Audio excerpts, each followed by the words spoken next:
හොඳයි පුතේ, අපි අද බලමු වර්ග සමීකරණ විසඳන්නේ කොහොමද කියලා. අපි x වර්ග ධන 2x ඍණ 15 සමානයි බිඳුව කියන සමීකරණේ විසඳුම් සොයමු. මුලින්ම සාධක හොයන්න ඕන නේද ටීචර්?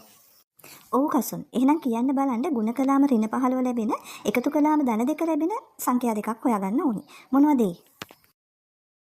ඒ තමයි ධන 5 සහ ඍණ 3. මේ බලන්න. අපිට එතකොට සාධක විදිහට ලැබෙනවා x ධන 5 වරක් x ඍණ 3 සමානයි බිඳුව කියලා. දැන් රුවන් කියන්න බලන්න මේ සාධක දෙකේ ගුණිතයේ බිඳුව වෙන්න නම් මොකද වෙන්න ඕනේ කියලා. එක්ක එයා ඉවරයි නැත්තම් මං ඉවරයි. නැත්තම් දෙන්නම ඉවරයි.